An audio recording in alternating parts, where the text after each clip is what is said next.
Welcome back to Sledgehammer Horror, guys. I am Ken Sledge, and today I am joined by Editor-in-Chief of the Dread Central website. I am joined by Joshua Millican. How you doing today, brother?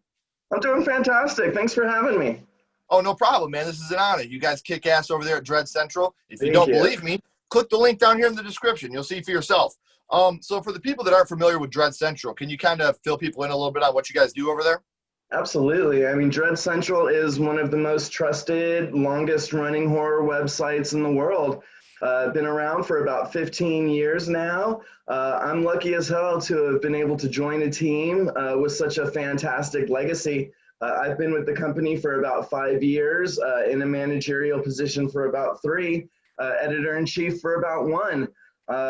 Dread Central is your trusted source for horror news, including editorials, exclusives, contests. During the pandemic, we've been trying to up our game by doing virtual Q&As and panels, just trying to stay with the times, doing what you're doing, Ken, and just trying to grow. We've got a whole bunch of Halloween programs that we're planning in the coming weeks.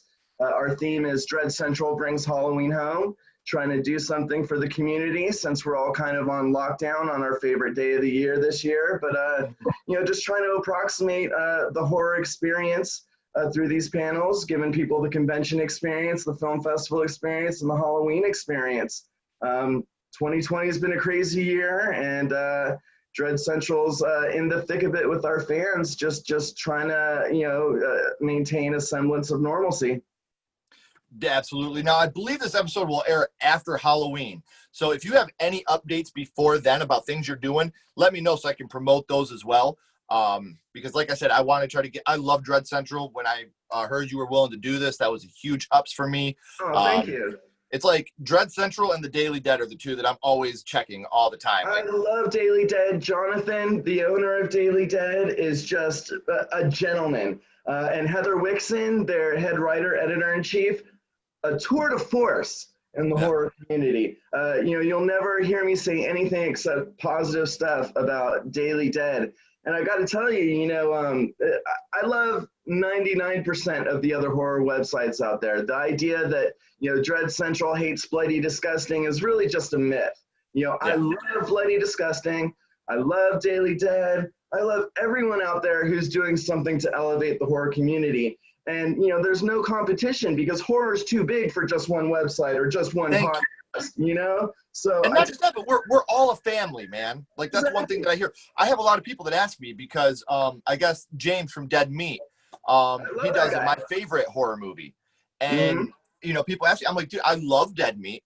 I love the kill count. I love the podcast with him and Chelsea. I love my favorite horror movie. I love that guy. I would never say anything bad about the guy because he does great things. And the horror community to me is a family. If my brother was, I'm an Ohio State fan, football, huge Ohio State fan. If my son went to Michigan, I'd become a huge Michigan fan because family over everything, Absolutely. So, I'm so proud for everybody in the horror community, and I was actually lucky enough to have Jonathan James on here too. So you're right. He's a gentleman. He's a great guy. He is. I mean, I've been lucky enough to. He and I went to a press junket in Mexico City for The Nun, which was a fabulous junket. I mean, the folks from Warner kept us out there for 3 days of events. And, Jonathan from Daily Dead and Megan from Bloody Disgusting and I were like thick as thieves, there's really a camaraderie among journalists. So it's funny. And you obviously know from the podcasting side, the whole idea that we're in competition and we're at war with each other is really just a myth. Horror, it's not like we're separate teams. It's not like, like you said, one football team versus another because, horror is like a religion. And we're all like our own churches and synagogues just singing the praises of this wonderful genre. Yeah, well, like Nightmare Junkhead, that's another podcast. And whenever those guys do something, I'm the first one that's there like, yes, great job, guys. Because, I love those guys. And it's always, like you said, it's so fun to have everybody together playing on the same team, man. Like, there's no reason for us to be beefing. We're all here for the same thing. We're all here for our love of horror. And Absolutely. the And like I reason, said before, I take my hat off to Bloody Disgusting. They are the biggest, best, hugest horror website out there. And like I said, I'm just thankful there's enough room in horror for all of us. You Mhm. know, and the writers and heads of Bloody Disgusting should be happy too, because otherwise I'd be banging on that door every day for a job. They don't have to worry about. Thankfully, I get my money elsewhere, and we're all happy. You know. right, man. And it's so cool. Like I said, this is really cool for me to hear, man, because I am a huge, like, love conquers all type of person. So I'm glad to hear that you guys are all, in it together. Like you said, thick as thieves. There's no point in beefing, man. There's no point in it. We have plenty of that going on in the world right now. We don't need family disruptions. So, That's right. That's right. And to that end, truthfully, I kind of stay off Twitter because it seems like everyone just wants to fight on Twitter, and it's like everyone's picking out, these are the reasons Dread Central sucks, and these are the reasons this site kicks Dread Central's ass. I don't care, I'm just thankful that I'm like I said before, Dread Central's legacy is bigger than me. I'm lucky to have joined a team that is elite. And, my main goal as editor-in-chief is to maintain the legacy of the company that came before me. well, the thing is, how fucking petty do you have to be to go on a fucking app and bash a website that's putting their heart and soul into something that we all That's love? how Like, I feel. I just so don't get it. stupid, man. Like, like I said, I love you guys. I love Daily Dead. I've never once been like, bloody disgusting. Like you said, huge. I would never ever look at one of you and be like, oh, well, you're not doing the things that they're doing. Who gives a shit? I love the fact that you're all different, because then I get different aspects and different news of all three of you. So I can check all three of you in one day and do three completely different things in my time. And that's what I love that fact, and that's what I tell people about Dread Central. I'll be the first to admit, if you want the most news, head over to Bloody Disgusting. You won't miss a thing. They are a hub. But if you want some exclusive content, exclusive clips, some editorials that you're not going to see anywhere else, then come over to Dread Central, because we do try to go down some lesser explored avenues, because horror is so big. It's so big. And it's one of the things I've talked about it on the podcast before, but people that watch the podcast probably get so sick of hearing me say this, but you don't have rom-com con, Right. You have horror con, because that's how much of a family we are. Like, we will cosplay and we will stand in line for hours to meet Robert Englund, Kane Hodder, CJ Graham, these guys that changed who we are as people. I was so lucky a couple weeks ago. I got to talk to Victor Miller. And fantastic. Talk to him about the first horror movie he ever watched. And it was so amazing to learn where it started for him. And then Eileen Dietz, learning, these people that She is such a sweetheart. I got to meet her about a year ago at a book signing event. She is the sweetest lady. Yes. And like I told her, I was like, it's funny how someone so beautiful could play Pazuzu and pull it off. Right, you know what I mean? Like, right. and then like getting to talk to you guys, man. Like, you live and breathe horror. So this to me is such an honor to find out where it started for you.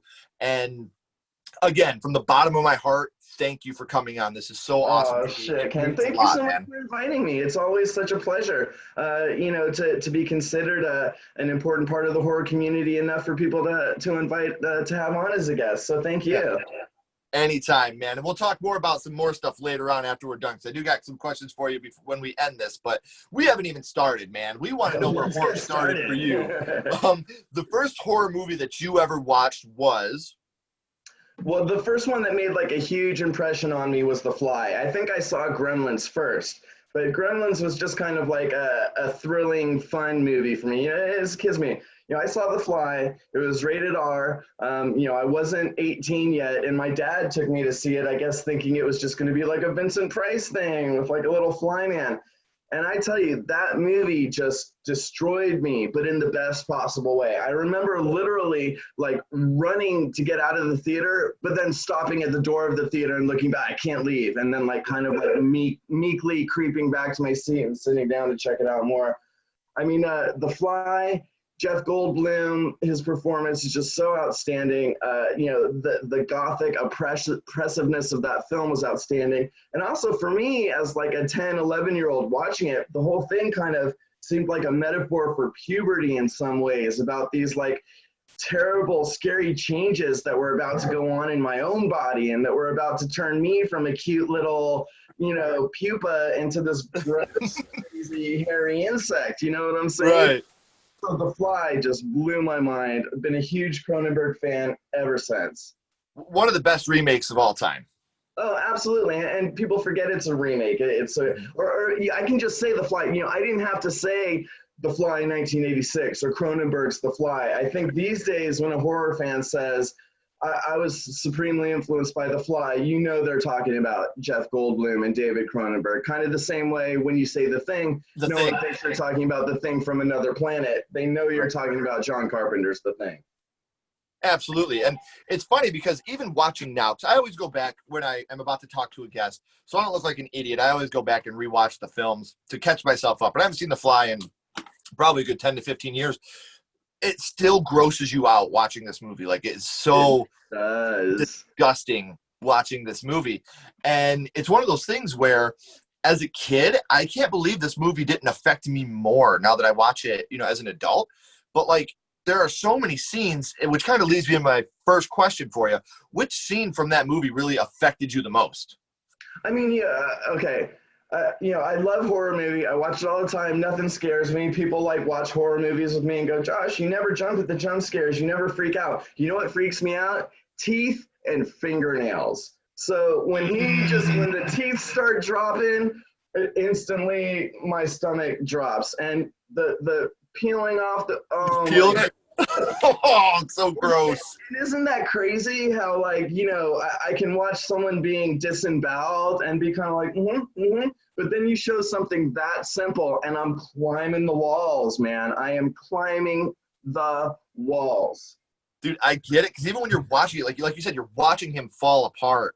And that first time he pulls that thumbnail off and he's just like, you feel that. Like, oh, no. Like, it's so freaking gross. The other scene that really kind of floors me in that one is when the baboon turns inside out. I mean, that's just like, you are not ready for that, Which, besides the end, the baboon, that's really the only kill in the movie. Because one of my questions is, what's your favorite kill? But, I mean, we could only really choose between two. So let's get that one out of the way now.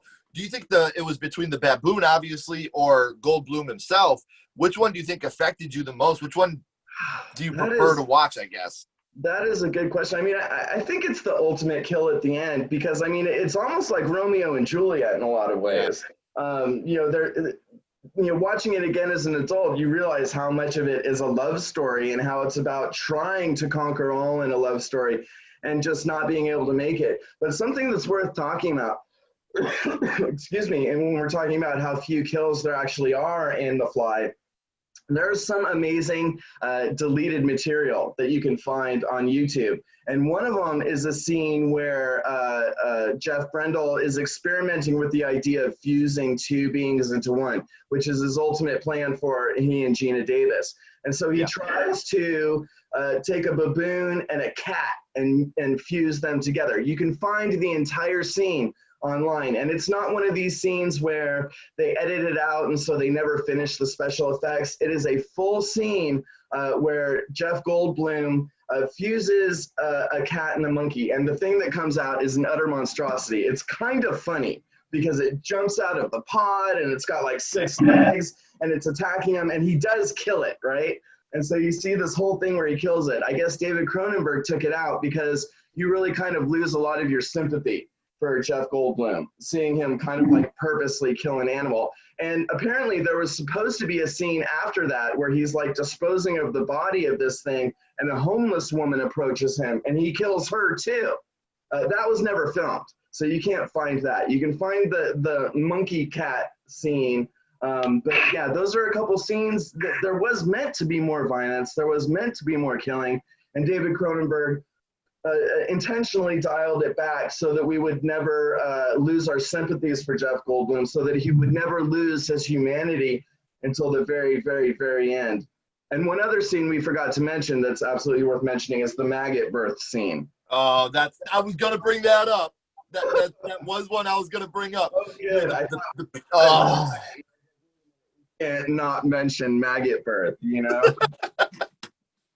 that was one of the things I had, because My next question actually is, what's the first thing that pops in your head when you think of this film? And for me, it's the maggot birth. It's maggot birth, yeah. And I mean, you probably realized when you saw it, but a lot of people looking back might not know at first. That's David Cronenberg playing the doctor. The doctor. Delivering the maggot. Yeah. So, and that's one of those scenes where you're just like, what the hell is going on here? Like, and when you see him holding it and it's just, doing the movements, it's so gross, man. It's terrible. And I'm glad you watched it again recently. I watched it again recently myself, and it really does just hold up. It's elite body horror, and you still don't see things that go that balls to the wall, that are that willing to just be like, unglamorous, hugely gory, hugely upsetting. But it's so crazy that something this upsetting was and remains one of my favorite horror films. It came out in 1986. Everyone says 1981 was the best year for horror, that's the golden age. I think 86 might be a close second, because not only did The Fly come out that summer, we had Aliens and Jason Lives Halloween Part 6, which is my favorite. House. And House. I mean, exactly. I mean, 86. That's my favorite, man. My favorite and my first is House. I saw that one as a kid too. I loved it to death. It was fantastic. William Katz is just amazing in it. I mean, I had only ever seen him before in Carrie and The Greatest American Hero.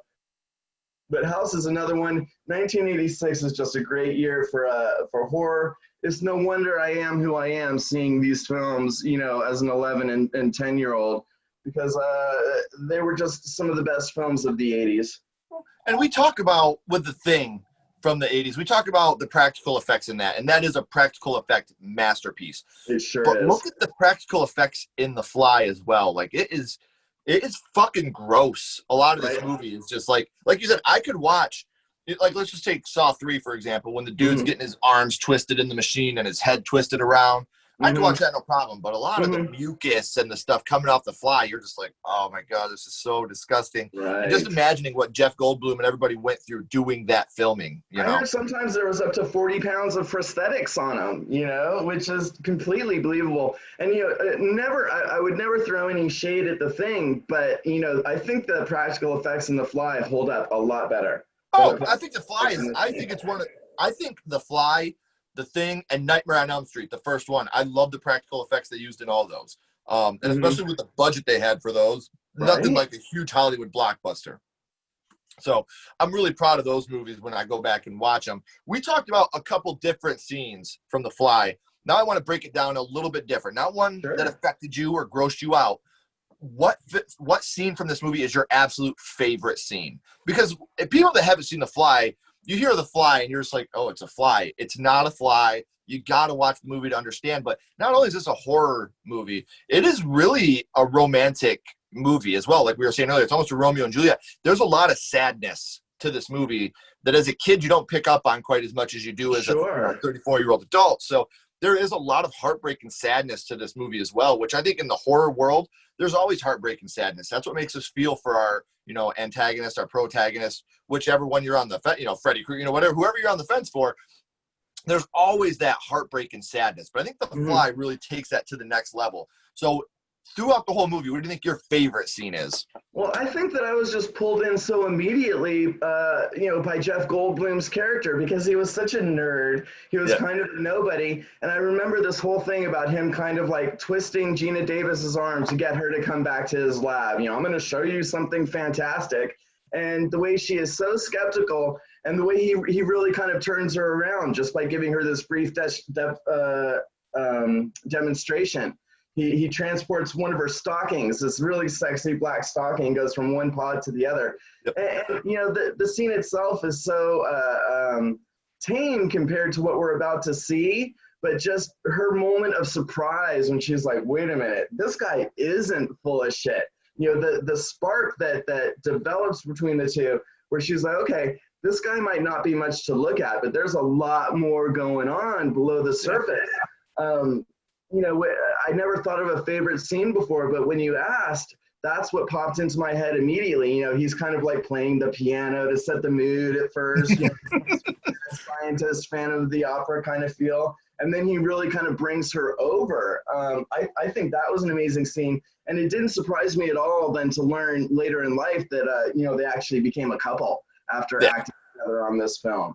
So I think that just from the start, the first spark of the relationship between Jeff Goldblum and Gina Davis's character is fantastic, and that really carries all the way through, and that's what makes the ending just really full-on Romeo and Juliet Shakespearean tragedy level, because they did love each other and they had an amazing connection. And she really was, I mean, every man hopes to find a woman who's going to support him in his crazy harebrained ideas. And he found someone who believed in him, who supported him, and loved him so much that she was worried about him when she realized something was wrong. And she didn't even leave him when things got hard. And it all goes back to this initial, very believable sort of seduction moment where it was more than just like, hey, aren't I sexy? It was, hey, aren't I intelligent? Aren't I serious? Aren't I creative? And, for a kid, who was never really a good-looking kid or a good-looking teenager, just saying something like that was like, okay, I'm learning a little bit more about how women work and making important connections. I look like Mr. Tumnus from the Chronicles of Narnia, bro, so I totally get what you're talking about. So we talked about The Fly a little bit. Now I want to go scream on you. What's your favorite scary movie? What is your favorite horror movie?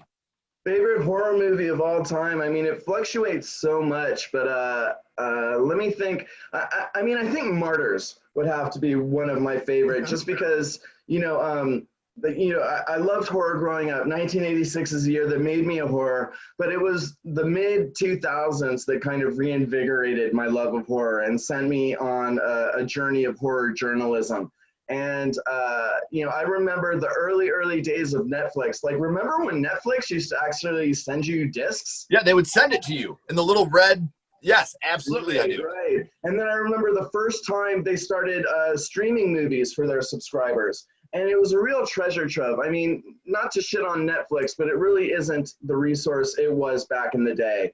And I didn't know, the only horror films I had been exposed to were the ones that come to movie theaters, and I saw as many of them as I could. And I'd always go to my local Blockbuster until they vanished, to see what was new.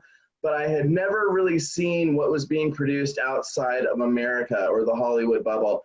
And New French Extremity, that short-lived movement of horror films that came out of France, exemplified by films like High Tension and Inside and Frontiers and Martyrs, just really blew my mind, because I didn't realize that people could go that extreme and still deliver something so profound. And, I take shit for saying this sometimes, but I think there is something thematically beautiful about Martyrs. It's a heinous film to watch. It's absolutely brutal, and I can only imagine that it was miserable for the participants to make.